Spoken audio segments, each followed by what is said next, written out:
안녕하세요. 김동희입니다. 오늘은 2021년도 조리막 수업 첫 번째 시간이기 때문에 간단하게 2021년도 조리막 교재의 특징 소개와 그리고 앞으로 우리가 같이 공부하게 될 조리막의 그냥 간단한 이제 전반적인 내용들, 그리고 또 1년간 같이 우리가 진행하게 될 커리 이런 것들에 대해서 먼저 간단하게 소개를 먼저 드리는 시간을 갖도록 하겠습니다. 어제 이목경영학 시간에 간단하게 말씀을 드리기는 했었지만 이목경영학 교재 같은 경우도 이론편 1권, 이론편 2권 이렇게 구분이 되었다고 말씀을 드렸죠. 이번에 조리막이라고 하는 이 과목 역시 제가 이론편 1권과 이론편 2권으로 이렇게 분권을 했습니다. 아무래도 우리 조리막 책 같은 경우 전체적인 대학 교재를 상당히 많이 포함을 시켜놓은 교재이기 때문에 그동안 좀 상당히 책이 많이 두꺼웠었단 말이죠. 그래서 우리 수험생들 편의를 위해서 제가 좀 분권을 했고요. 그래서 이론편 1권은 파트 1부터 파트 6까지 이렇게 구성이 되어 있습니다. 그리고 이론편 2권 같은 경우는 묘목 양성부터 그리고 여기 불호까지 전부 다 이제 이론편 2권에 구성이 되어 있고요. 그래서 이번에는 교재가 이론편 1권, 이론편 2권, 기출편, 그런데 기출편은 이제 3권 이런 식으로 해서 총 3권으로 이렇게 분권이 된 교재를 사용을 하게 됩니다. 그러면 먼저 앞으로 우리가 같이 공부하게 될 과목 조리막이라고 하는 것이 어떠한 것을 다루게 될 것인지, 앞으로 같이 어떤 내용을 우리가 공부하게 될 것인지 간단하게 살짝 간략하게만 조금 말씀을 드려보도록 하겠습니다. 첫 번째 파트는 조림과 인분이라고 하는 부분입니다. 그래서 지금 이 부분은 앞으로 우리가 공부를 하기 위한 바탕이 되는 부분, 가장 기본적인 베이스가 되는 부분이라고 우리가 생각을 해볼 수가 있는 부분이고요. 그리고 사실 이 부분은 내용 자체가 어렵지는 않기 때문에 우리가 시험에 출제가 되었을 때 반드시 맞춰줘야 되는 주로 한 1번 문제 정도 이런 식으로 이제 출제가 되는 그런 부분이 됩니다. 그런데 일단 첫 번째로 조림의 이해부터 인분의 구성까지 여기 이제 파트 1에서 우리가 이제 다루게 되는데요. 기본적으로 조림의 이해 부분은 조림이라고 하는 것이 무엇을 의미하는지 이런 것들, 정의라든지 개념 이런 것들을 다루는 부분입니다. 그리고 사실 조림이라고 하는 단어는 조금 이따가 다루긴 하겠지만 간단하게 용어의 뜻을 말씀을 한번 드려본다면 조성을 하는 거예요. 뭘 조성을 하는 거냐면은 숲을 조성하는 거, 이게 이제 조림이다라고 생각을 하시면 되겠습니다. 그리고 또 산림이라고 하는 것이 종류가 굉장히 다양하게 있습니다. 어떤 나무들이 산림을 구성을 하고 있냐, 예를 들어서 같은 나이를 가지는 나무들이 산림을 구성을 하고 있으면 그런 산림은 우리가 동령림 이렇게 부르고요. 또 산림을 구성을 하는 나무들 나이가 다 다를 경우에는 이령림 이렇게 우리가 부르게 됩니다. 그리고 숲을 구성을 하는 나무들이 침엽수들이다 그러면 그런 곳은 침엽수림 이런 식으로 우리가 부르게 되죠. 그래서 그렇게 다양한 구분에 따라서 산림의 종류가 어떠한 것이 있는지 이런 것들까지도 이제 같이 다뤄볼 계획이고요. 그리고 인분의 밀도라고 하는 것이 있습니다. 지금 여기 보시면은 인분이라고 하는 단어가 있는데요. 지금 딱 보자마자 조림이라는 단어도 낯선데 인분이라는 단어도 너무 낯설다, 저거 무슨 단어냐 이렇게 생각하실 수가 있어요. 처음 공부하시는 분들 같은 경우에는요. 그런데 인분이라고 하는 것은 숲이라고 생각을 하시면 됩니다.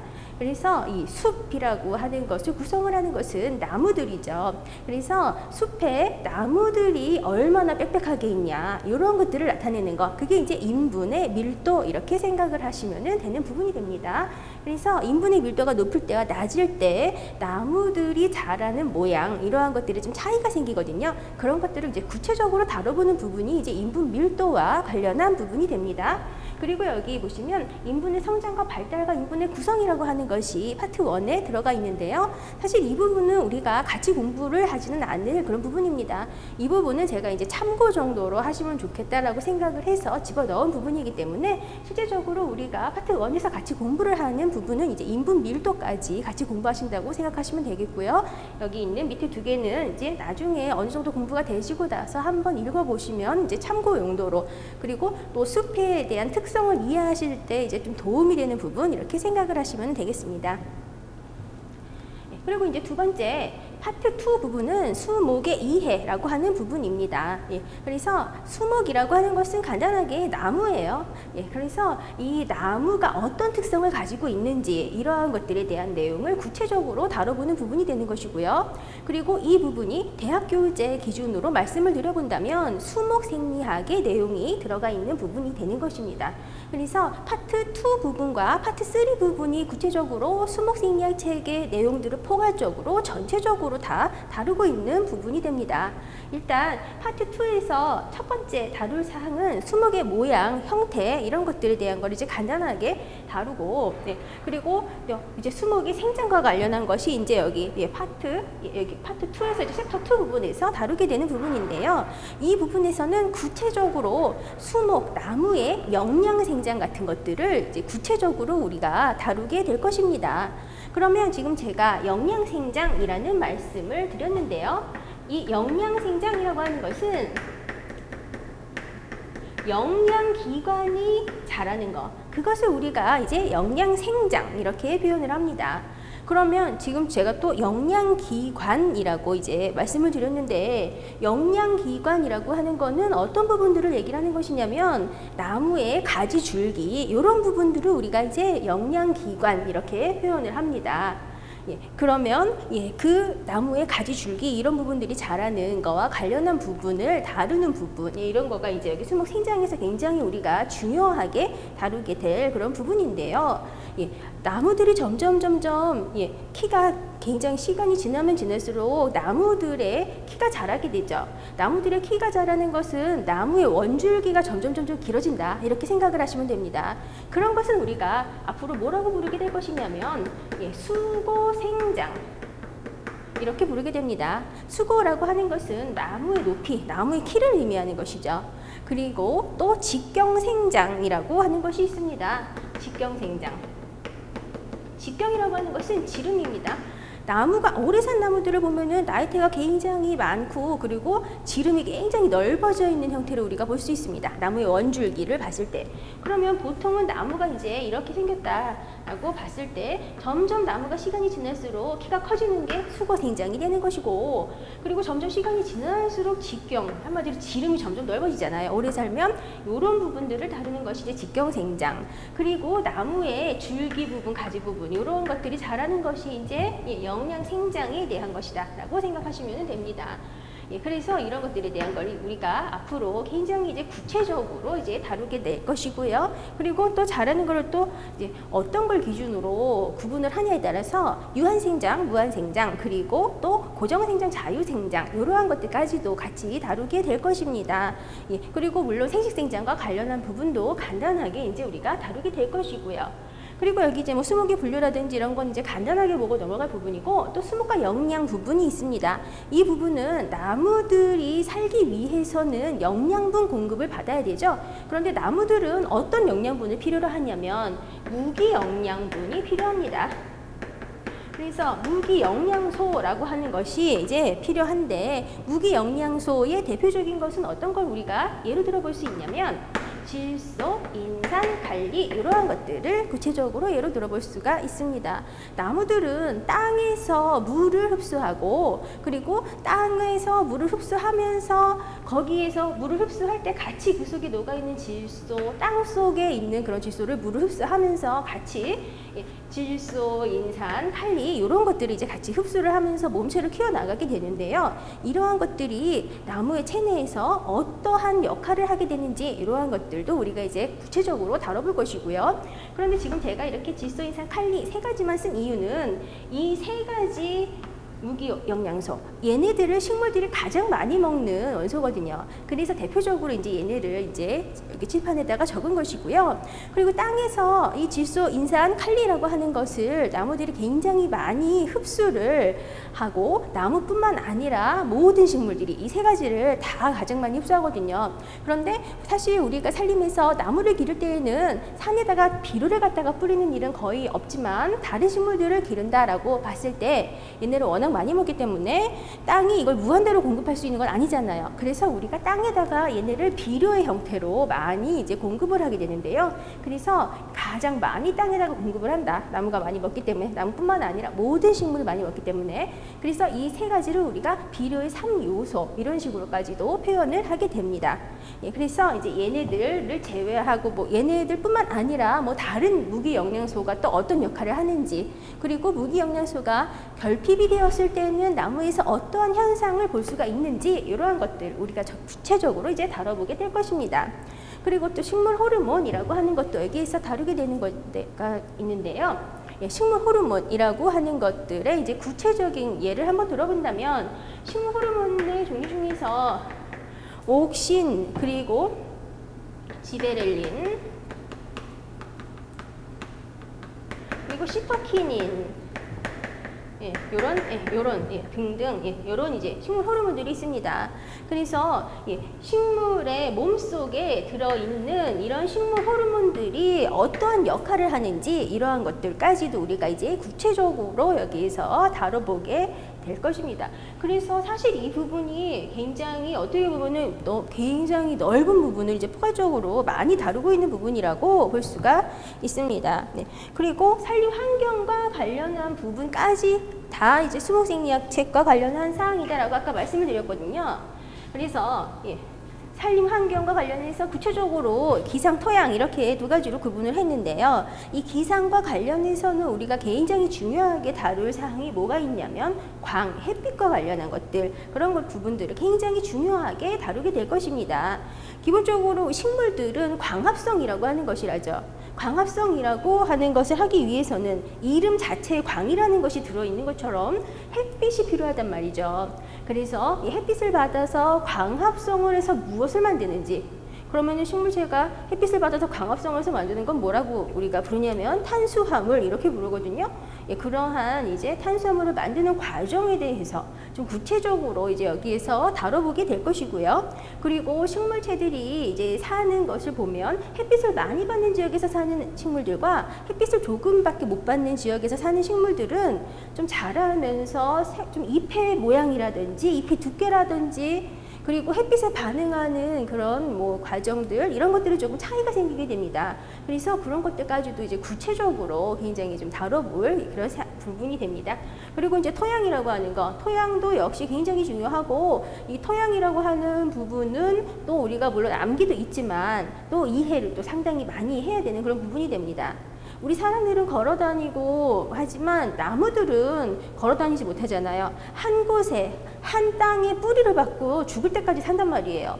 그렇기 때문에 토양에서 산소도 공급을 받아야 되고요, 물도 공급받아야 되고, 먹을 것도 공급을 받아야 돼요. 그래서 토양이라고 하는 것이 어떤 조건이냐, 이게 나무의 생육에 굉장히 커다란 영향을 끼치는 요소가 됩니다. 그래서 토양 속에 들어있는 산소, 물, 그리고 또 토양의 pH, 이러한 것들에 대한 걸 이제 구체적으로 여기에서 이제 다 다뤄보게 될 것입니다. 그래서 여기까지 구체적으로 이제 수목생리학 파트인데, 이제 좀 아마 제가 생각했을 때는 좀 굉장히 좀 재미가 있는 부분이다, 수목생리학과 관련된 부분이, 이렇게 저는 사실 생각을 하거든요. 그런데 이제 여러분들도 이제 조리막이라고 하는 과목을 공부를 하시면서 나무 자체에 좀 관심을 가지게 되신다면 굉장히 재미있게 공부를 하실 수 있을 거라고 생각을 합니다. 그리고 여기 산림 생태 부분이 있습니다. 이 산림 생태 부분, 사실 이 부분은 파트 3 부분하고 굉장히 많은 관련이 있는 부분입니다. 그런데 원래 예전에는 이 산림 생태와 관련한 부분은 7급에서 주로 많이 나왔었고 9급에서는 별로 많이 안 나왔었어요. 그렇지만 점점 9급에서도 생태 파트가 출제되는 비중이 높아지고 있기 때문에 9급만 준비하시는 분들도 이제는 생태 파트를 좀 열심히 공부를 하실 필요성이 생겼습니다.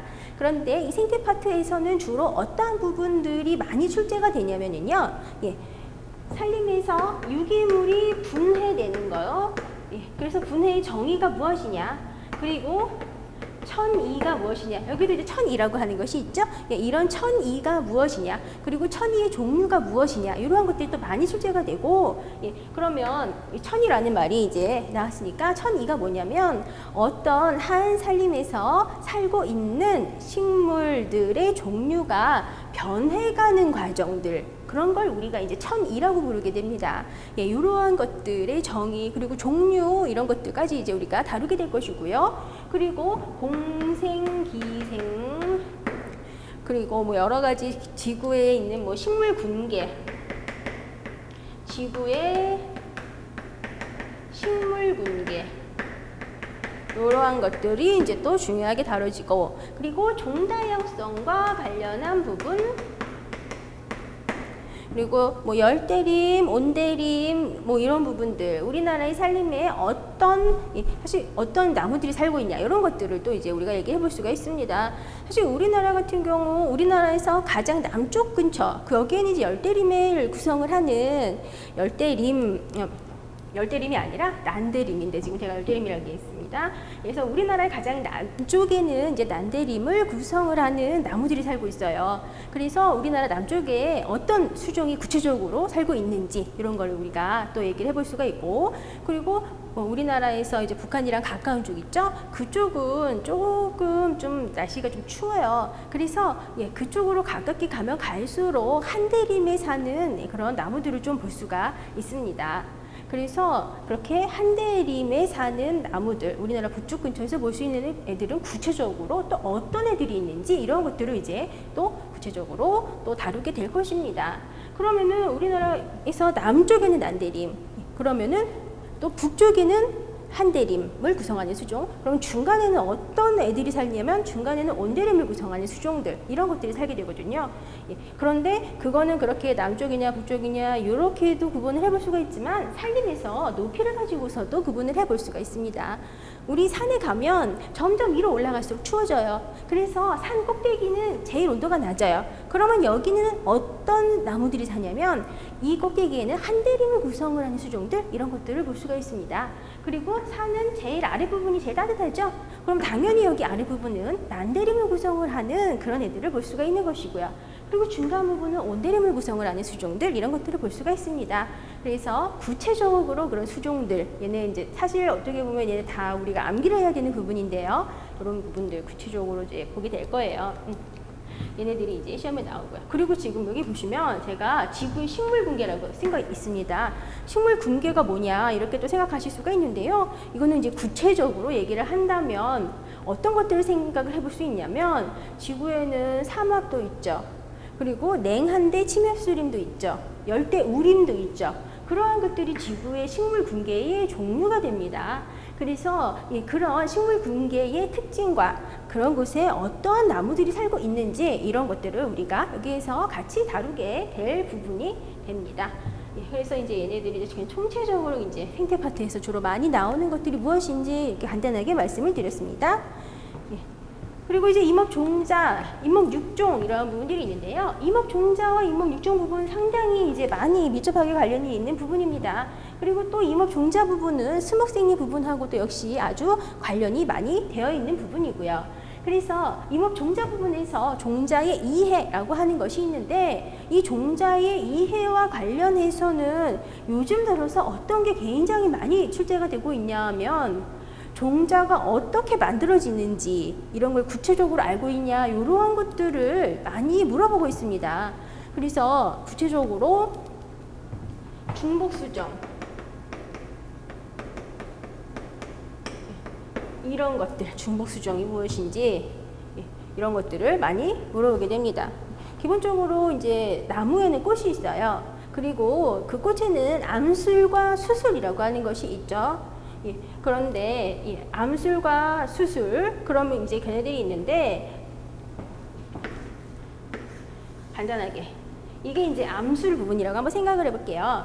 그러면 이제 여기가 이제 암술 머리라고 우리가 이제 얘기하는 부분입니다.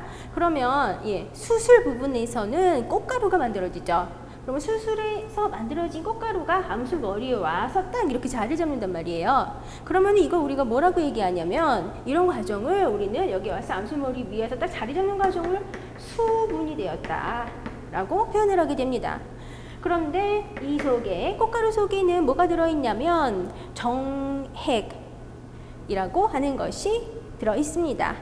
그래서 여기에는 속에 정핵이 들어있고, 그리고 여기 보시면 여기 암술 머리 이렇게 말씀드렸죠. 그런데 밑에 제가 이렇게 커다란 동그라미를 찍었어요. 이거는 이제 속시식물 기준으로 제가 말씀을 드릴 것인데, 속시식물 기준으로 얘는 이제 자방 이렇게 부르는 부분입니다. 지금 제가 속시식물이라고 표현했는데요. 속시식물은 구체적으로 사과 같은 거 생각하시면 됩니다. 사과 같은 거 보시면 열매가 있고 과일이 있고 그 과일 속에 씨가 들어있죠. 그렇게 종자가 씨가 속 안에 들어있는 거, 그게 속시식물입니다.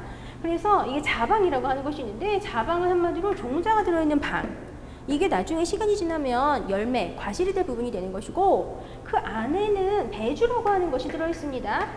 배주, 이게 나중에 종자가 될 부분입니다. 그리고 이 배주 안에는 배낭이라고 하는 것이 들어있습니다. 그리고 배낭의 안에는 난핵이라고 하는 것이 들어있거든요. 그러면 수분이 되었다까지 말씀을 드렸는데, 이 꽃가루 속에 들어있는 정핵이랑 난핵이 만나서 합쳐지는 거, 그런 과정을 우리는 이제 수정이라는 표현으로 얘기를 하게 됩니다. 그런데 이 속시식물들 기준으로 정핵이라고 하는 것이 몇 개가 꽃가루 속에 들어있냐면 2개가 있다라고 생각을 하시면 됩니다. 그래서 이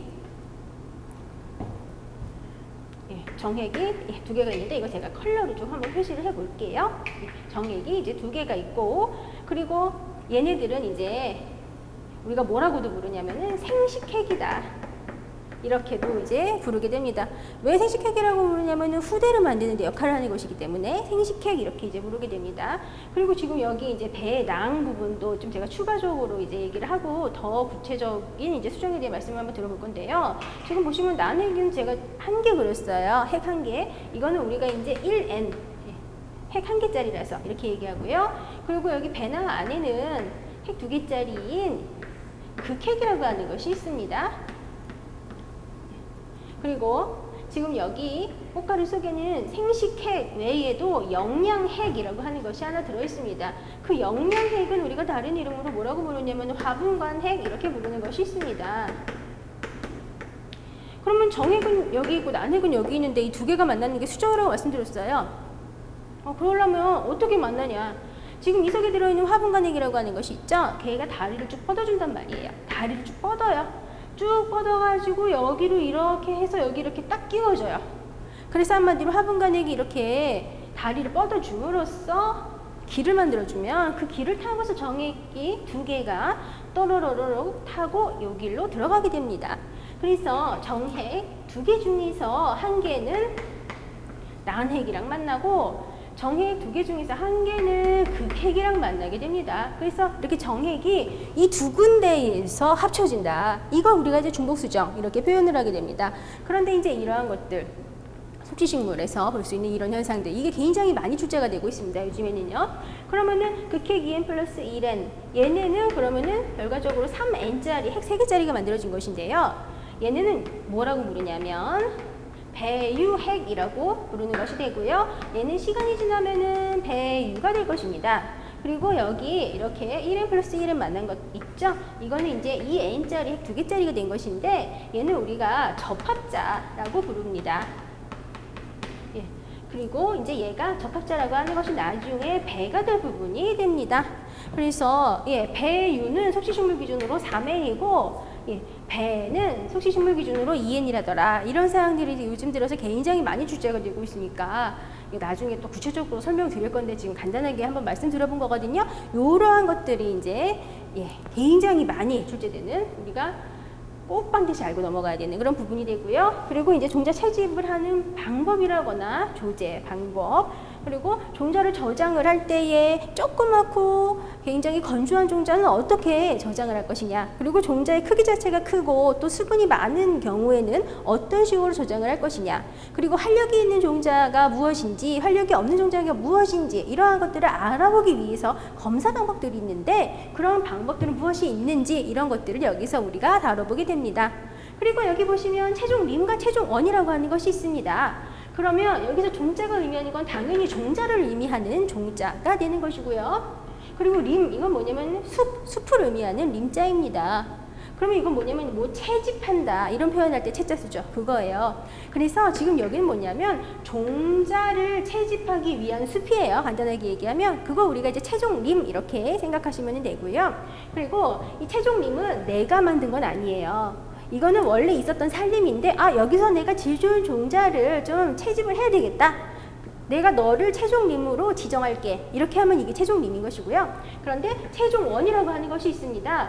채종원이라고 하는 것은 종자를 내가 채집하기 위해서 내가 만든 것이에요. 질 좋은 나무들을 내가 심어서 만든 것. 그런 것은 이제 채종원이라고 하는 것입니다. 그래서 여기서는 채종림과 채종원이 무엇인지 그리고 어떠한 조건을 가지고 있어야 되는지 이러한 것들에 대한 것들을 다룰 것이고요. 또 그런 것들이 또 최근에도 계속 출제가 되고 있습니다. 그리고 이제 인목 6종에서 채종림, 채종원이라고 하는 거 다시 한 번 또 언급이 되고요. 그리고 또 여기 이제 인목이라고 하는 것은 숲을 구성하는 나무는 우리가 이제 인목 이렇게 부르는 것이죠. 그런데 이런 인목들을 내가 만약에 목재로 이용한다거나 뭔가 특수한 용도로 쓰고 싶다. 그런데 내가 원하는 질 좋은 애를 좀 인위적으로 좀 만들어 보고 싶어. 그런 거를 하기 위해서 다양한 방법으로 뭐 인위적인 수분 수정을 시킨다거나 하는 것들 그런 것들이 이제 다 이제 인목 6종 이런 부분에서 다루게 되는 부분인데요. 그래서 6종이라는 게 무엇인지 6종을 해서 어떤 부분의 질이 좋아지게 할 수 있는지 이런 것들을 다루고요. 그리고 또 6종을 하는 방법에는 무엇이 있는지 이러한 것들 그래서 뭐 선발 6종이라거나 뭐 아니면 배수체 6종 이러한 것들에 대한 거 간단하게 이제 여기서 또 다루게 될 것입니다. 그래서 이제 여기까지가 이론편 1권에서 우리가 같이 다루게 될 부분이 되는 것입니다. 그리고 이제 이론편 2권 같은 경우는 묘목 양성 부분부터가 이론편 2권이 됩니다. 그리고 이 묘목 양성 부분 그리고 묘목 식재와 쑥가꾸기 그리고 파트 8 부분 갱신 얘네들은 학문사책 기준으로 조리막 본론 부분 관련되는 그런 부분이 됩니다. 그래서 사실 어떻게 보면은 이 부분이 내용상으로 봤을 때는 뭐 아주 어려운 그런 부분은 아니에요. 그런데 실제로 봤을 때는 이제 출제되는 비중을 보면은 지금까지 출제된 것을 보시면 제일 많이 출제가 되는 부분은 어디냐면은 1등으로 많이 출제되는 부분은 파트 8 부분. 여기가 1등짜리 부분입니다. 그리고 2등짜리 부분은 묘목 양성과 관련한 파트 7 부분. 이 부분이 지금까지 역대로 출제가 가장 많이 되고 있는 굉장히 중요한 부분입니다. 그러면 지금 이제 묘목 식재와 쑥가꾸기 파트 8 부분이 1등. 그리고 묘목 양성과 관련한 부분 파트 7이 2등 이렇게 말씀드렸죠. 그럼 3등은 뭐냐면 임업 종자 파트. 임업 종자 파트가 3등으로 출제가 많이 되고 있는 부분입니다. 그래서 그렇게 출제가 많이 되는 부분들 있죠. 걔네들을 정말 열심히 먼저 우선순위를 두고 공부를 하셔야 되고요. 그리고 또 걔네만 하면 안 되죠. 물론 다른 부분들도 다 열심히 하셔야 되지만 일단 이렇게 1, 2, 3등짜리들 얘네들은 내가 무조건 다 맞추고 말겠다 이런 식으로 좀 생각을 하고 빠삭하게 좀 공부를 하실 필요성이 있습니다. 일단 그럼 파트 7부터 한번 보도록 하겠습니다. 이 파트 7 부분은 이제 지금까지 출제된 비중으로 보자면 이제 2등으로 출제가 많이 되고 있는 부분인데요. 지금 여기에서는 묘포 만들기라고 하는 것이 있습니다. 묘포라고 하는 것은 묘목을 기르는 땅, 그걸 우리가 이제 묘포라고 부르죠. 그래서 그런 묘포가 어떠한 입지 조건을 가지고 있어야 되는지 이러한 것들을 이제 구체적으로 여기서 이제 다뤄보게 될 것이고요. 그리고 또 그 묘포에다가 물을 준다거나 아니면 해가림을 한다거나 이러한 것들에 대한 거 이제 구체적으로 또 다뤄보게 됩니다. 그리고 묘목에는 굉장히 이제 다양한 종류가 있습니다. 그래서 실생묘라고 하는 것도 있고, 실생묘라고 하는 거는 종자를 얻어서 씨를 뿌려서 개를 길러서 얻은 묘목. 그리고 삽목묘라고 하는 것도 있습니다. 삽목묘라고 지금 말씀드렸는데요. 삽목묘. 삽목묘라고 하는 것은 원래 살고 있는 나무가 있다라고 했을 때 나무의 가지를 꺾어요. 그래서 땅에 꽂아요. 그러면 땅에 꽂은 부분에서 뿌리가 나오게 돼요. 그렇게 해서 기른 묘목들, 그걸 우리가 이제 삽목묘 이렇게 얘기하게 됩니다. 그리고 이 외에도 또 전목묘라고 하는 것이 있습니다. 전목묘라고 하는 것은 A라는 나무랑 B라는 나무를 붙여가지고 만든 묘목이에요. 이러한 것들에 이제 대한 특징, 그리고 또 얘네들은 어떤 환경에서 길러줘야 되는지, 그리고 삼복묘 같은 경우는 어떤 조건일 때에 뿌리가 잘 나오는지 이런 것들 이제 구체적으로 이제 여기서 또 다뤄보게 되고요. 그리고 또 묘목의 품질과 관련해서는 우량한 묘목의 조건이라거나 아니면은 실생묘의 나이 표시 방법, 그리고 삽목묘의 연령 표시 방법, 이제 이러한 것들을 이제 구체적으로 다루게 됩니다.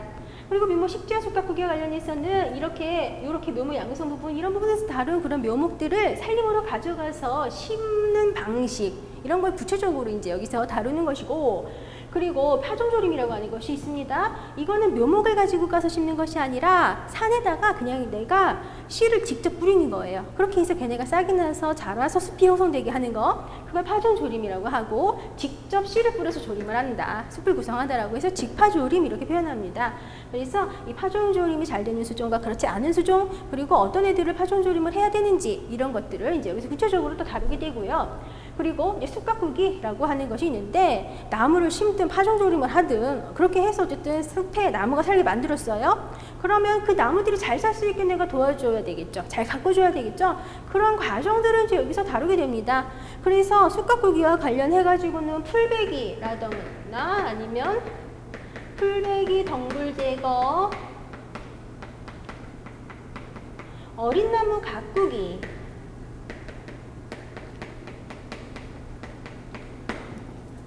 그리고 또 간벌, 가지치기,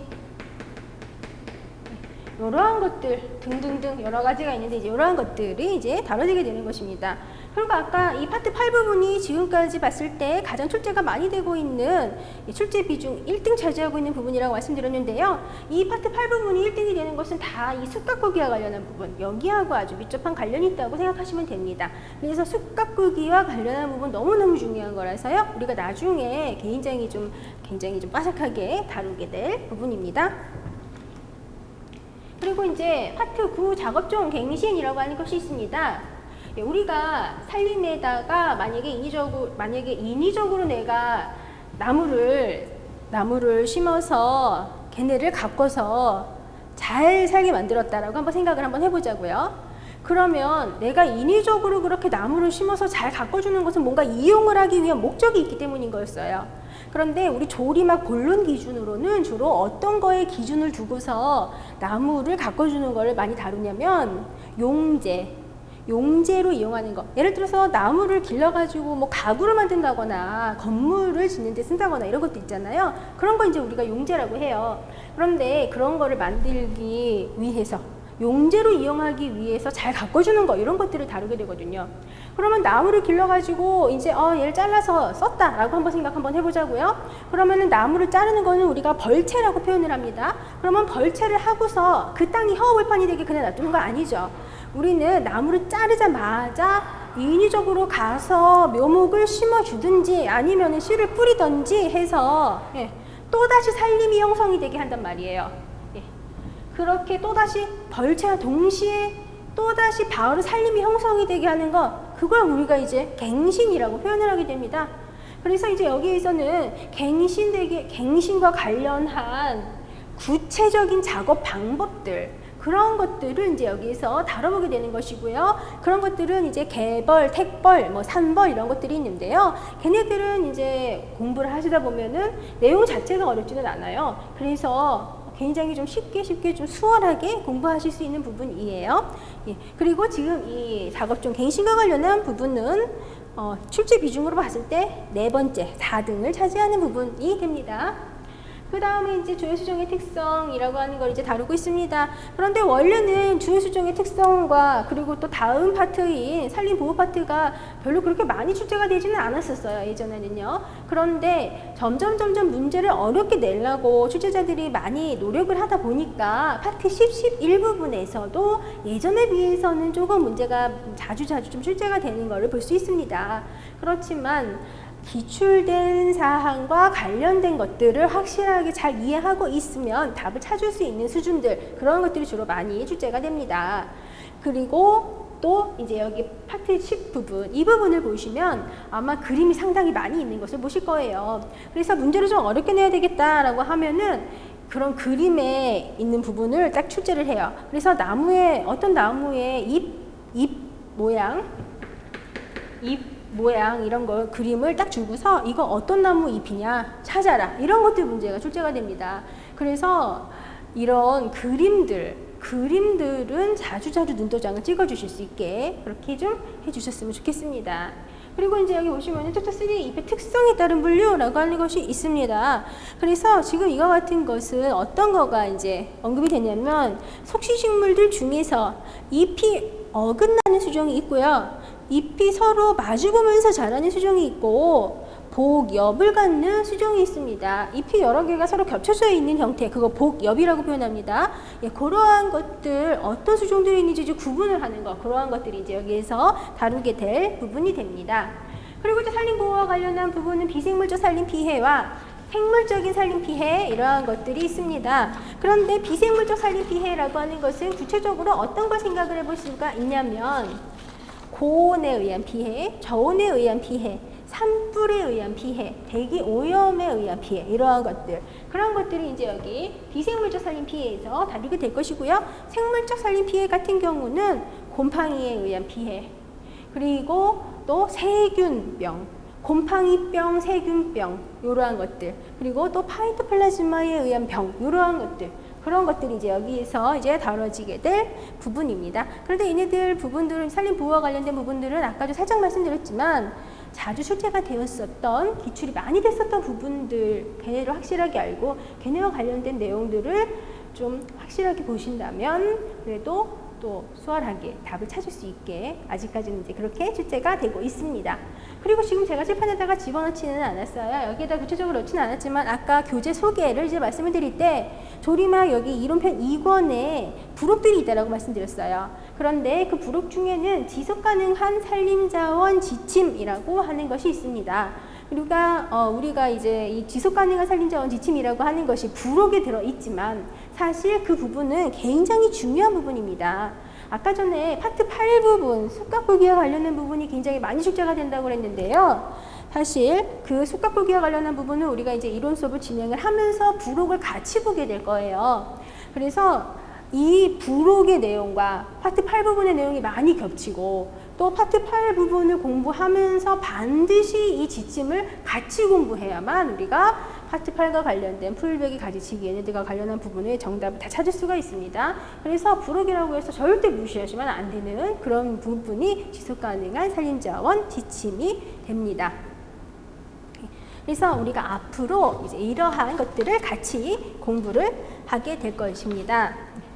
그리고 또 물론 임업경영 시간에도 이제 살짝 말씀을 드리기는 했지만 우리 이 임업직렬은 전공자분들뿐만 아니라 비전공자분들도 좀 비교적 좀 많이 공부를 하는 직렬이라고 볼 수가 있습니다. 그런데 비전공자분들 같은 경우는 처음 공부하실 때 임업경영이든 조림학이든 간에 굉장히 낯설어 보이는 좀 구식 용어들 때문에 처음 공부하실 때에 조금 어려움을 느끼실 수가 있습니다. 그렇지만 그 용어들만 처음에 잘 넘기신다면 점점 공부하면서 용어 때문에 어렵게 느낀다거나 하실 일은 별로 없으실 거예요. 그리고 어제도 좀 말씀을 드리긴 했지만 다시 한번 말씀을 드리면 네이버 카페가 있죠. 네이버 카페에 들어가셔서 제 이름을 검색을 하시면 김동희 쌤의 임업직 카페라고 하는 것이 있는 거를 확인을 하실 수가 있으십니다. 그러면 그 카페에 한번 들어가 보시면 제가 산림행정 순화 용어집을 파일로 올려놓은 것이 있습니다. 그래서 그 산림행정 순화 용어집을 다운을 받으셔서 혹시라도 공부하실 때에 이거 용어가 분명히 무슨 뜻인지 설명을 들었는데 까먹었다 이런 것도 생기실 수 있거든요. 물론 제가 이제 수업하면서 다 설명을 드려요. 그런데 복습을 하다가 까먹었다 그러면 그거를 이제 확인을 해 보시면 아마 그 산림행정 순화 용어집에서 좀 구식 용어를 요즘 현대식으로 쉽게 풀이해 놓은 거를 좀 확인하실 수가 있으십니다. 그래서 그거 다운 받으셔가지고 공부하실 때에 활용을 하시면은 굉장히 도움이 되실 것입니다. 그리고 또 카페에서 이제 우리 인강을 들으신 분들 같은 경우는 우수회원으로 이제 등업이 되실 수가 있는데요. 우수회원으로 등업이 되시면 카페에서 아마 면접자료 신청 게시판 있는 거 확인하실 수 있으실 거예요. 그 면접 자료 신청 게시판은 시험이 끝나고서 필기 합격하신 분들이 저한테 면접 자료를 보내달라고 그 게시판을 통해서 신청을 해주시면 제가 지금까지 임업직 수험생 분들께서 면접에서 질문을 받았었던 사항들, 그리고 그분들이 면접을 보시면서 어떤 점을 느끼셨는지 이제 이러한 것들을 좀 정리를 한 자료들을 메일로 보내드립니다. 근데 이제 그 게시판이 우수회원들만 글을 쓸 수 있는 게시판이기 때문에 이제 카페에 들어가셔서 가입을 하시면 이제 우수회원으로 이제 미리 등록을 해 놓으시는 것이 훨씬 더 이제 좋으실 거예요. 예, 일단 이제 용어와 관련해서 비전공자분들 이제 그렇게 하시라는 말씀을 이제 드리다 보니까 카페 얘기까지 얘기가 나온 것이고요. 그리고 또 비전공자분들 같은 경우 처음 공부하는 낯설은 내용이라고 해서 너무 쫄아가지고 공부하실 필요 없습니다. 어차피 우리 이 임업직이 아니라 어떤 직렬을 하든지 간에 어떤 직렬 공부를 하든지 간에 전공과 관련한 공부는 어차피 누구든지 다 처음 하는 거예요. 만약에 행정직을 갔다. 그럼 행정법 이런 거 공부하잖아요. 그것도 어차피 처음 하는 공부예요. 우리 임업직렬, 조림막, 임업경영학 얘네만 처음 하는 공부가 아니거든요. 그러니까 너무 두려움 가지고 하실 필요는 없으시고 기술직렬 전공 과목이라고 해서 혹시라도 정말 너무너무 어려운 거 아니야? 이렇게 생각하실 필요 없습니다. 누구나 다 할 수 있는 공부예요. 누구나 다 할 수 있는 공부이고, 물론 아무래도 누구나 다 할 수 있지만 결과는 또 다르죠. 열심히 공부하는 사람이라고 한다면 전공자냐 비전공자냐 구분 없이 열심히 공부하는 사람은 합격을 할 것이고, 열심히 공부를 안 하면 전공자냐 비전공자냐 상관없이 또 좋지 않은 결과가 나오겠죠. 그래서 기본적으로 공부하실 때 두려움 갖지 마시고 자신감 가지고 공부하시라는 좀 말씀을 드리고 싶습니다. 그리고 공부를 하시다 보면은 이 조림학이라고 하는 게 굉장히 나름대로 또 재미있는 과목이에요. 물론 공부를 하다 보면은 조금 양도 많고 짜증나는 날도 많아요. 단순 암기도 많고 이해할 것도 많고, 그렇지만 어느 과목이든지 그거는 다 마찬가지죠. 어느 직렬을 선택했어도 다 거쳐야 되는 과정인 거예요. 우리 임업 직렬만 그런 게 아니라는 거죠. 전공자분들도 마찬가지고요. 그래서 정말 두려움 갖지 마시고 자신감 가지고 공부를 해주세요. 전공자분들, 비전공자분들 모두 다요. 그리고 공부를 하기로 시작을 하셨으면 지금 당장 시작을 하셔야 된다는 거 또 강조드리고 싶습니다. 왜냐하면 공부를 하는 시간은 굉장히 지금 기준으로는 어차피 뭐 시험 내년인데, 지금은 아직은 2020년인데 나는 시험 2021년도에 보잖아, 이렇게 생각하시는 분들이 있는데요. 실제로 우리가 국가직 시험 때까지 정말 공부를 할 수 있는 시간은 계산 한번 해보면은 엄청 긴 시간이 남아있지는 않습니다. 그렇기 때문에 지금부터 빡시게 공부를 해야 정말 국가직 시험장에 앉아서 내가 더 열심히 공부할 걸 그랬다, 정말 하루만 더 있었으면 좋겠다, 이런 생각 안 한단 말이에요. 정말 후회 없이 열심히 공부를 좀 하셨으면 좋겠습니다. 그리고 항상 1년 안에 무조건 끝내버리겠다, 이런 다짐으로 공부를 하셔야 단기간에 좋은 결과 얻으실 수 있습니다. 그리고 지금 단기간이라는 말이 나왔으니까 이제 드리는 말씀인데요. 우리 임업직렬은 뭐 단기간에 합격할 수 있는 직렬이다, 막 이렇게 많이 다른 그런 인터넷 같은 데 보면 그렇게 많이 광고도 하고 한다고 하더라고요. 그런데 사실 우리 임업직렬 전공 과목이 대충 공부할 수 있어서, 대충 공부하면 합격할 수 있어서 내용 자체가 너무 쉬워서 그래서 단기간에 합격할 수 있는 직렬은 아니에요. 어제 임업경영 시간에도 말씀드렸지만 절대 대충 공부하시면 안 된다는 걸 좀 강조드리고 싶습니다. 대충 공부하고 합격할 수 있는 직렬은 하나도 없어요. 그렇지만 우리 생각을 한번 해보면 우리 임업직렬은 좀 경쟁률이 낮은 편이에요. 그런데 행정직렬 같은 경우는 경쟁률이 굉장히 높죠. 아무래도 공무원이라고 하면은 다 행정직밖에 없는 줄 아는 분들이 많아요, 아직까지도. 그러다 보니까 뭣도 모르고 원래 공무원은 그냥 다 행정직 공부하는 건가 보다, 이렇게 해서 또 행정직렬도 많이 그렇게 준비하시는 분들도 있고, 또 문과 출신이기 때문에 왠지 이과라고 하니까 어려울 것 같아서 막 이렇게 해서 또 행정직 준비하시는 분도 많이 있고요. 실제로 또 많이 뽑기도 하고. 그래서 아무래도 행정직렬은 경쟁률이 높고 우리 임업직은 경쟁률이 상당히 낮은 편이기는 해요.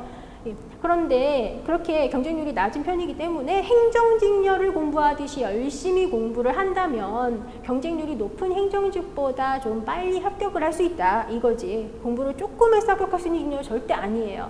그래서 우리 임업직 전공 과목 공부하실 때 너무 두려워하실 것도 없지만 너무 만만하게 보셔도 안 된다는 거 좀 강조드리고 싶습니다. 그리고 또 항상 복습은 당일날 해주시는 거 강조드릴게요. 복습이 쌓이고 쌓이면 정말 뭐 끝도 없어요. 그럼 공부 정말 하기 싫어지죠? 그래서 복습은 당일날 반드시 해주실 수 있도록 좀 당부드리겠습니다. 그리고 무조건 할 수 있다, 무조건 단기간에 끝내겠다라고 생각하고 공부를 해주세요. 그리고 이제 1년 동안 진행을 하게 될 커리에 대해서 이제 간단하게 조금 말씀을 드려보도록 하겠습니다. 지금 우리가 이제 진행을 하는 것은 이론 수업이죠. 그런데 이 이론 수업은 임업경영 조림학 모두 마찬가지로 10주 과정으로 진행이 됩니다. 그런데 이제 10주 과정으로 진행이 되지만 혹시라도 진행을 하다 보니까 조금 더 시간이 필요하다. 그러면 뭐 한 주 정도 더 진행이 될 수도 있는데요. 그렇지만 이제 뭐 기본적으로 지금 계획은 이제 10주 과정 계획 이렇게 생각을 하시면 되겠고요. 그리고 이제 이론 수업이 끝나면 단원별 기출문제, 단원별 기출문제 풀이